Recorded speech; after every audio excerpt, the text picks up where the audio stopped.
Bueno, seguimos con nuestro noveno update. A mi derecha tengo al doctor Miquel Sans. No haría falta presentarlo, pero hay que presentarlo, ¿cómo no? El doctor Miquel Sans es un erudito en las enfermedades inflamatorias intestinales. Es un gran médico, como se suele decir, mejor persona, y lo digo con voluntad propia. Es una persona que se ha dedicado y se dedica en cuerpo y alma a ayudar a los pacientes que tienen inflamación, que sufren de colitis, que sufren de Crohn. Es una persona entregada de tal forma que hace yo creo que un año, ¿no, Miki? Sí. Pusiste en marcha IBDTEC, una unidad específica funcional para ayudar a los pacientes con inflamación y autoinmunidad aquí en Centro Médico Tecnon, que complementa a todo el trabajo que hacemos desde el equipo de ISADMO. La verdad es que es una pasada trabajar con él, mano a mano, ayudamos a muchísimos pacientes y hoy nos va a hablar de un tema que es bastante novedoso. Es un tema que cuando lo hablamos y cuando discutimos el programa y lo pusimos sobre la mesa, que es hablar de la leucocitoaféresis, yo particularmente lo desconocía. Y muchos de nuestros compañeros de ISADMO nos han pedido que, por favor, doctor Sans, ¿qué es la leucocitoaféresis? Y realmente si puede ayudar o no a los pacientes con enfermedades inflamatorias, autoinmunes, inmunomediadas. Adelante, Mique. Pues Juan, será un placer hacerlo. Muchas gracias a Juan por su amable invitación, palabras que vienen de parte de un amigo, con lo cual, pero en cualquier caso las agradezco muchísimo. Y lo dijo muy bien Juan, es verdad que no es el típico tema, ¿verdad? En Crohn, en colitis hablamos ahora de biológicos, biosimilares, cómo hacer el switch, cómo intensificar. Vamos a hablaros de algo que no es un fármaco como tal, es un procedimiento. Pero es que en estas enfermedades tan complicadas como son Crohn y colitis ulcerosa, como son las tuyas, tu artritis, tu espondilitis o las de Xavi, Eva, José Manuel, como son las psoriasis, etcétera, cuantas más herramientas tengamos, mejor. Está claro que no será el tratamiento de primera elección para todos, por supuesto que no, pero es bueno tener a mano Adacolum, la leucocitoaféresis, para algunos pacientes que se puedan beneficiar. Y os cuento.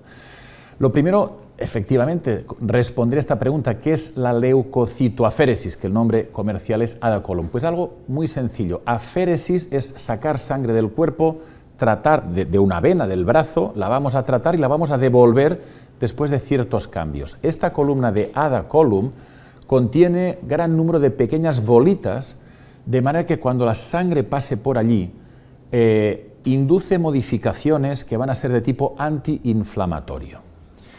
Como os decía, y haciendo un esquema muy sencillo, nos imaginamos un paciente que está en una camilla, le colocamos un catéter en un brazo, otro catéter en otro, y la sangre que sale de un brazo va a circular por esta columna del Adacolum, ¿verdad? Y luego de pasar por estas bolitas que van a retener, van a modificar, por ejemplo, sobre todo, y lo veremos luego en detalle, van a quedarse los neutrófilos, los monocitos que están activados y que son causantes de inflamación. La sangre que retorna después al otro brazo está completamente modificada y en esto se basa la acción antiinflamatoria y beneficiosa de la leucocitoaféresis o Adacolum. Bien, ¿qué tipo de células van a quedar allí atrapadas en esas bolitas cuando pasan por la columna, cuando han salido del cuerpo y antes de regresar? Sobre todo los granulocitos y los monocitos. No son todas las células implicadas. A menudo en inflamación, en Crohn, colitis, psoriasis, artritis, hablamos mucho de los linfocitos, que son muy importantes en montar la respuesta inflamatoria. Pero luego, granulocitos, monocitos, son células, si queréis, más de la parte final, de la parte efectora, pero causantes del daño, en el caso de Crohn y colitis, causantes de las úlceras, de la inflamación, que luego va a dar dolor abdominal, diarrea, sangre en heces, etc. ¿En qué tipo de enfermedades las podremos utilizar? Cronicolitis, artritis reumatoide, Behçet, lupus, psoriasis. Luego hablaremos uno a uno de todas estas. Partiendo de la base que donde hay más experiencia, y por eso me corresponde quizás a mí dar esta charla, es, y con cierta diferencia, en Crohn y sobre todo colitis ulcerosa. Los neutrófilos, insisto, no son tan fashion, no están tan de moda como los linfocitos, pero son, al final es el soldado que va a ejercer la función. función que, como intenta resumir esta diapo, puede ser buena o mala. Los neutrófilos no son malos per se, los neutrófilos son necesarios para defendernos de las infecciones, y en el lado izquierdo y en verde pues tiene una serie de efectos beneficiosos, pero indudablemente cuando hay una reacción inflamatoria anómala, patógena, como es nuestras enfermedades, ahí sí son el soldado que acaba causando daño, que acaba causando, por ejemplo, inflamación y úlceras en el intestino. Y no es el objetivo de esta charla, pero sí recordaros con una diapositiva para cada enfermedad la fisiopatología, los mecanismos de cronicolitis, de artritis, de psoriasis.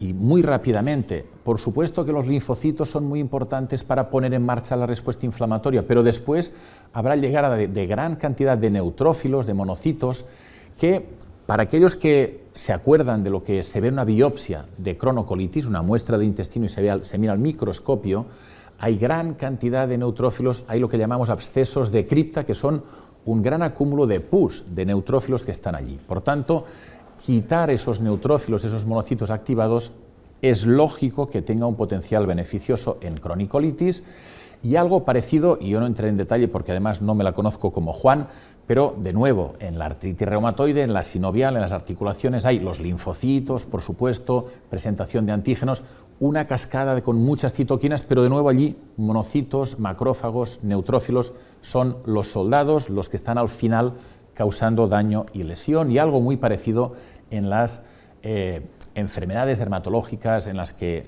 llaman ellos neutrofílicas, en las que los neutrófilos son importantes. Por tanto, tiene sentido, hay un potencial de que quitar esas células de la sangre y hacerlo de manera que queden enganchadas al pasar por esa columna, tiene sentido y tiene un potencial beneficioso. De nuevo, de forma muy resumida, ¿qué entre la sangre que sale de mi brazo, de un brazo, y la que me llega al otro brazo, después de la columna, ¿qué ha ocurrido? En el lado derecho os lo resumo mucho, cambia los niveles de algunas citoquinas proinflamatorias, cambia la morfología leucocitaria, muy importante, quedarnos, retener monocitos y también neutrófilos proinflamatorios, y luego, curiosamente, aparte de las células que quedan allí atrapadas, por mecanismos complejos, acaban induciéndose, promoviéndose otro tipo de células, como son los linfocitos T reguladores, etcétera, que son buenos, que son antiinflamatorios. La suma de todos estos efectos es el que finalmente hará que pueda ser beneficioso inducir la remisión en Crohn, en colitis, en artritis, etcétera. Bien, ya os he dicho que la sangre sale de un brazo, pasa por una columna y vuelve al otro brazo. ¿Y esto cuántas veces hay que hacerlo? Pues lo habitual, o digamos la pauta clásica, se empezó haciéndolo una vez por semana durante 5 semanas. Esto fue pensad que hace más de 30 años que se utiliza leucocitoaféresis. Se empezó con estas una vez cada semana, y luego nos dimos cuenta que si en las 3 primeras semanas, es la pauta de aquí en la parte inferior, si en vez de una por semana, en las 3 primeras semanas hacemos 2 aféresis, y luego seguidas por las siguientes 4 semanas solo una, un total de 10 en vez de 5 es mejor. Y os traigo ahí multitud de estudios, os traigo solo un ejemplo. En la línea roja veréis que la tasa de remisión es mucho mayor, mucho más rápida si estás utilizando 10 sesiones respecto a hacer lo que llamamos la pauta más intensiva respecto a la pauta clásica. Y otros datos, me interesa sobre todo que prestéis vuestra atención en el gráfico de la derecha.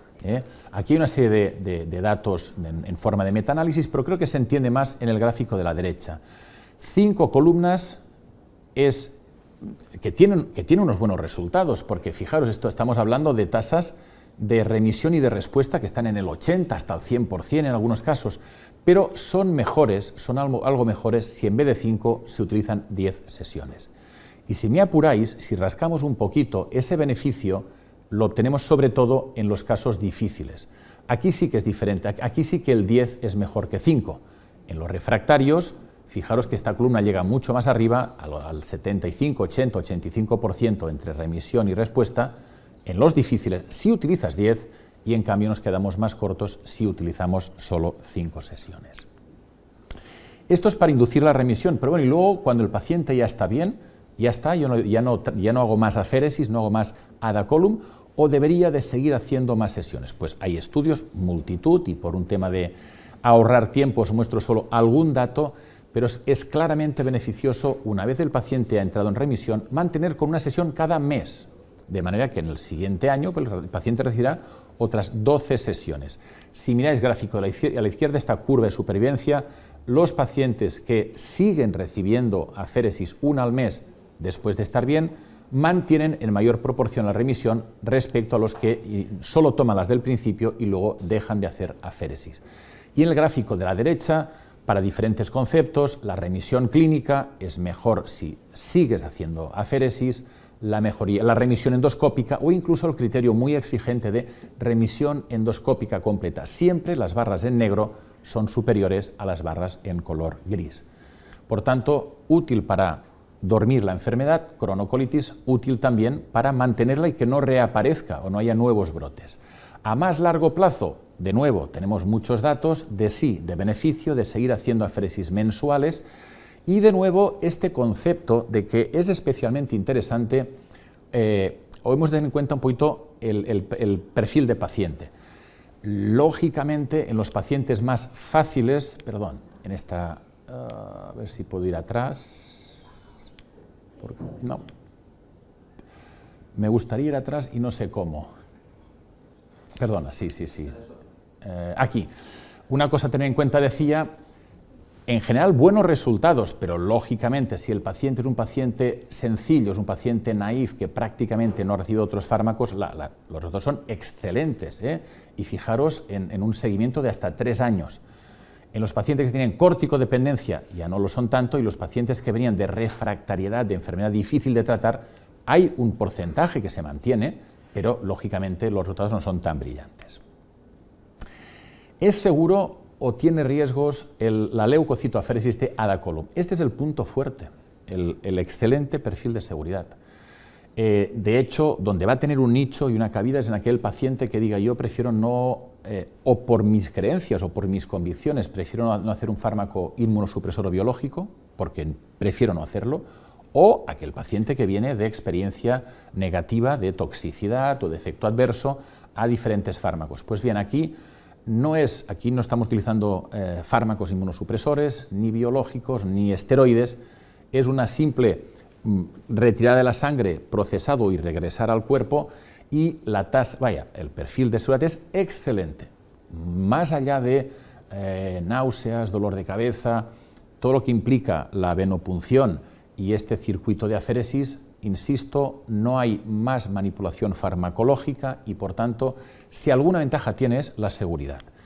Y por esto tenemos diferentes artículos, y os traigo solo 3 ejemplos de que en algunos nichos, en algún subtipo de pacientes se ha propuesto. Por ejemplo, pacientes que tienen biopsia positiva para citomegalovirus, aquí a la izquierda, o aquí en la derecha arriba, pacientes que tienen un virus de la hepatitis B, ojo, o en el artículo de abajo, la hepatitis C.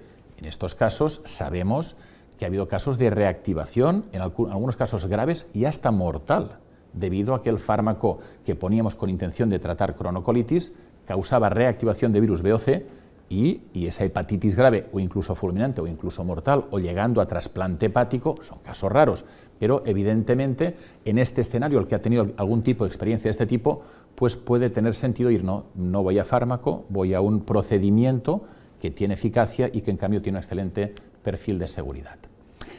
Ya unos pocos datos más en colitis ulcerosa, en este caso en la refractaria. Fijaros que eran pacientes que todos habían fallado las 90% fracaso tiopurinas, casi la mitad a los anti-TNF, y se hicieron 5 sesiones, insisto, es simplemente para daros más y más datos de mejoría con unas tasas que, dependiendo del concepto que veáis, si somos muy estrictos y pedimos remisión libre de esteroides, esto es muy difícil, estamos en un 30%, pero si hablamos de remisión aquí abajo izquierda o hablamos de respuesta abajo derecha, ya logramos tasas en pacientes difíciles, insisto, fracaso de tiopurinas, 50% fracaso anti-TNF, cifras que están alrededor del 50% de respuesta a remisión, está muy bien.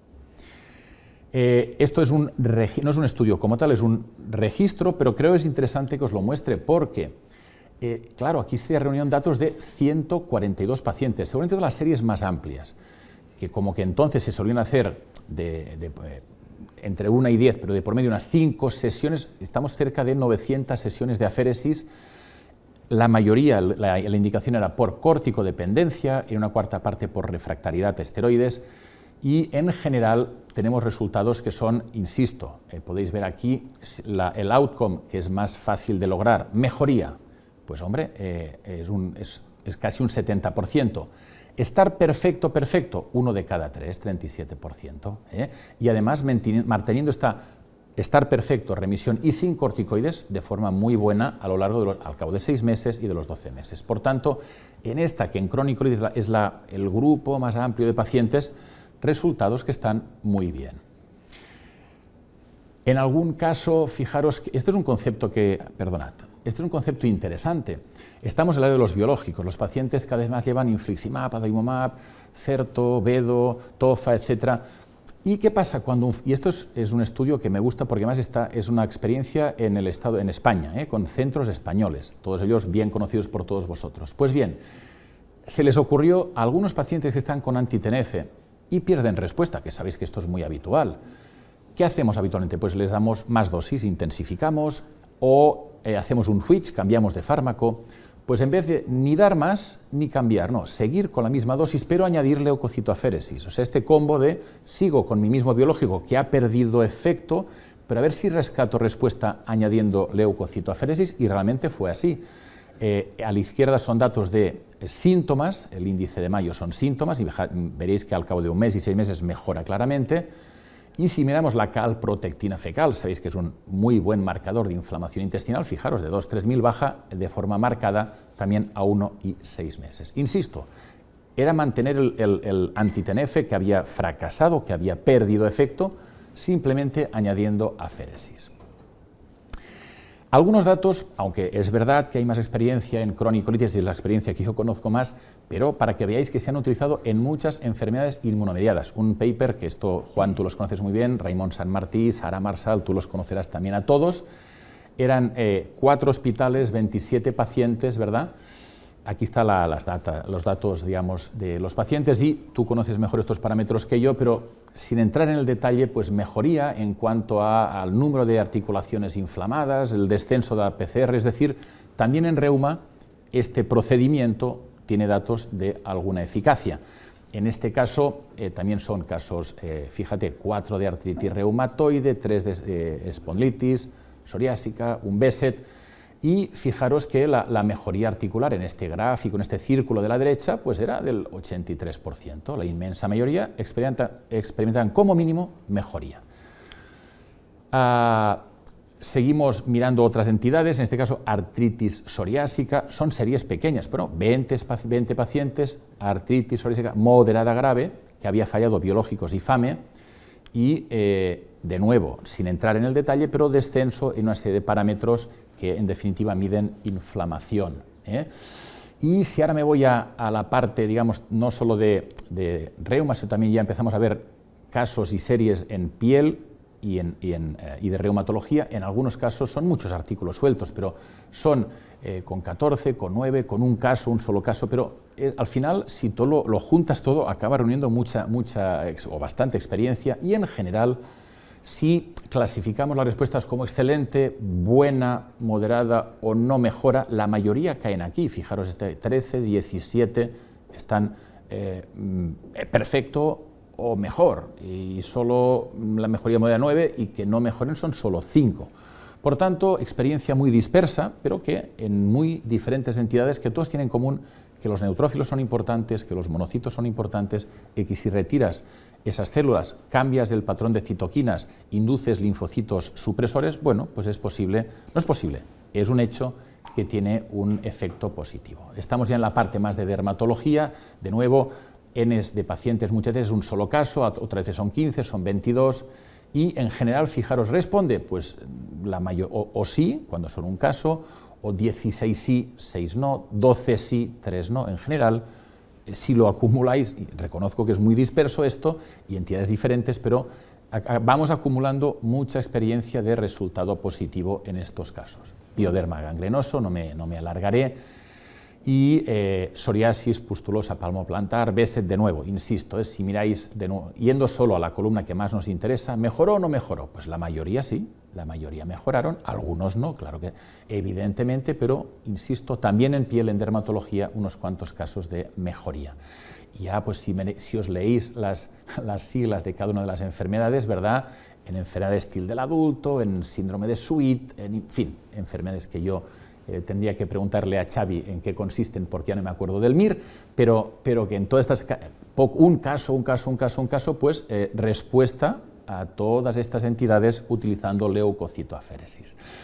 Uno podría pensar, a ver, me sacan la sangre, me lo pasan por una columna, vale, se quedan las células malas, esto induce cambios buenos, pero oye, que mi sangre lleva fármacos, si yo estoy tomando también inmunosupresores o estoy tomando un biológico, a ver si el pasar la sangre por estas bolitas, aparte de quedarse las células malas, también se quedan, el fármaco se me queda allí atrapado y eso tiene un efecto, digamos, perjudicial, porque me estás quitando efecto de los fármacos que tomo. Pues esto se ha mirado con los corticoides, con aminosalicilatos, con mercaptopurina y no hay ningún tipo de efecto. Con infliximab, recordad ese estudio de que si infliximab pierde efecto, añadiendo aféresis rescato muchos pacientes, pues uno de los motivos por los cuales es bueno es que no te está quelando, no te está quitando infliximab, no está disminuyendo los niveles de anti-TNF en sangre periférica. Por tanto, y para acabar, ¿en qué indicaciones y en qué perfil de paciente se puede utilizar? En muchas situaciones, puede estar en vez de o combinado con biológico. A veces un paciente que quizás acabará haciendo otro tratamiento, puede ser un tratamiento puente, se pueden hacer 5 sesiones, se pueden hacer 10, mientras igual empezamos otro tratamiento. Evidentemente, en aquellos pacientes difíciles que nos llegan, que no sabemos qué dar, porque ya han fracasado muchas de las moléculas, de los mecanismos de acción conocidos, también, tanto para inducir como para mantener la remisión, en los pacientes operados, pues para prevenir la recurrencia, y muy importante, ya lo mencioné antes, el punto fuerte es no tiene efectos secundarios. Y por tanto, aquel paciente que se haya visto penalizado, haya tenido malas experiencias o tenga riesgo, pluripatología, virus de la hepatitis B, etcétera, todas las que queráis, hombre, allí puede ser una alternativa.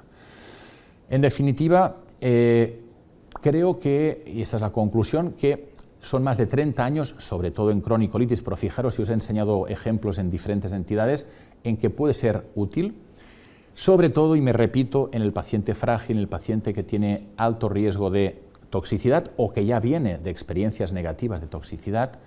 Y, insisto, esto nunca va a ser mi primera elección en todos los pacientes, para nada, pero es una situación que si la tengo, mejor, es una carta más, es una herramienta más que puedo ofrecer a mis pacientes. Y como anécdota, Juan, y esto lo comentaba hace un ratito contigo, te envié un WhatsApp y no estaba preparado, pero tendremos un paciente extranjero que yo le hago enfermedad de Crohn, gastro y colonoscopia, se la voy a hacer el martes para confirmar y mapear cuál es su extensión y su actividad antes de empezar, y haremos la pauta de 3 semanas a 2 sesiones por semana y luego 4 semanas después, como mínimo. Y luego repetiremos la colonoscopia para ver no solo en cuanto a sensaciones, sino hasta qué punto las lesiones han mejorado. Cuando vi al paciente que vino, pues un paciente extranjero y se visto ahora, hace pocos días, ¿qué me dijo? No era una experiencia propia, me dijo textualmente: mi primo, que también tiene Crohn, tomó un biológico, no es necesario decir cuál, y tuvo una experiencia horrorosa, le pasaron muchas cosas. Pues yo me pasé un buen rato hablando con él y decir, oye, pero bueno, esto es tu primo, tuvo mala suerte, no tiene por qué ocurrirte a ti. Y dijo, no, doctor Sanz, no se canse. Yo he tomado mi decisión, ya sé que hay muchas otras alternativas, pero yo oí, conocí esta posibilidad y vengo para que me trate con Adacolum porque es mi elección. Tiene un coste, sí, esto lo puedo asumir y no quiero someterme a ningún tipo de riesgos. Bueno, pues si el paciente está bien informado, el paciente tiene esta experiencia negativa, en este caso en la familia, pues basándonos en el excelente perfil de seguridad y los datos positivos, pues vamos a hacer este tratamiento en este caso concreto y, por tanto, vuelvo a lo que decía antes, una herramienta más para poner a disposición de los pacientes tanto de IBTEC como de ISADMO. Y es importante lo que dices, porque muchas veces es el médico el que tiene que tomar la decisión, ¿no? Y este es un caso práctico, claro, donde ya viene un paciente informado, un paciente experto. Sí. Y, bueno, tú sabes que en ISADMO valoramos mucho que nuestros pacientes se empoderen, y esto, oye, igual que el tratamiento, el manejo de los pacientes con enfermedades inflamatorias y autoinmunes sistémicas tiene que ser multidisciplinar, Nos hace falta un doctor Juan Muñoz, súper experto en reuma, un doctor Xavi García Navarro, súper experto en dermato, un doctor Ari Batal, súper experto en neuro, pero nos hace falta la coordinación entre nosotros, porque a la que el paciente tiene artritis, Crohn, tiene esclerosis múltiple y psoriasis, si no estamos bien coordinados. Y la otra cosa que es muy importante y que creo que lo hacemos bien en ISANMU es, se acabó la época en que el médico mandaba y, oye, doctor, sí, usted le voy a dar esto y ni pregunte. No. El paciente debe de empoderarse, el paciente debe participar en la toma de decisiones, debe estar muy bien informado. Y cuando un paciente me viene diciendo, tuve esta mala experiencia en la familia, le he dado muchas vueltas, ya lo había hablado con médicos de otros países, vengo a que me trate con Adacolum. Y yo hice el paso de decir, ¿estás seguro? Piense que podría utilizar otros biológicos, piense que aunque le pasara lo que le pasó a su primo, no tiene por qué pasarte a ti. Doctor Sanz, no me insista más.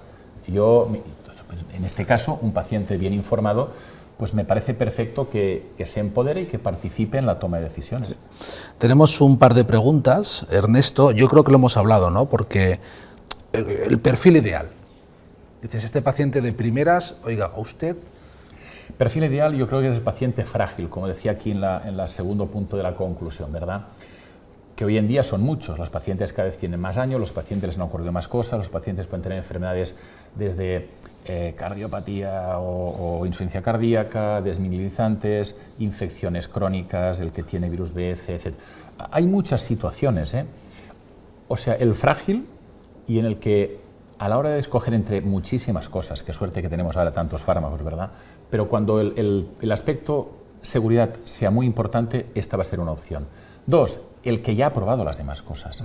Qué bien que tenemos anti-TNF, anti-19, anti-23, antimolécula de adhesión, anti-jankinasa. Esto, yo que soy más viejo que tú, hace unos años no teníamos tantas opciones. Ahora tenemos muchas, pero bueno, es que nos sigue llegando pacientes que ya las han probado todas o casi todas. Por tanto, tener una opción más completamente diferente, pues es una ventaja.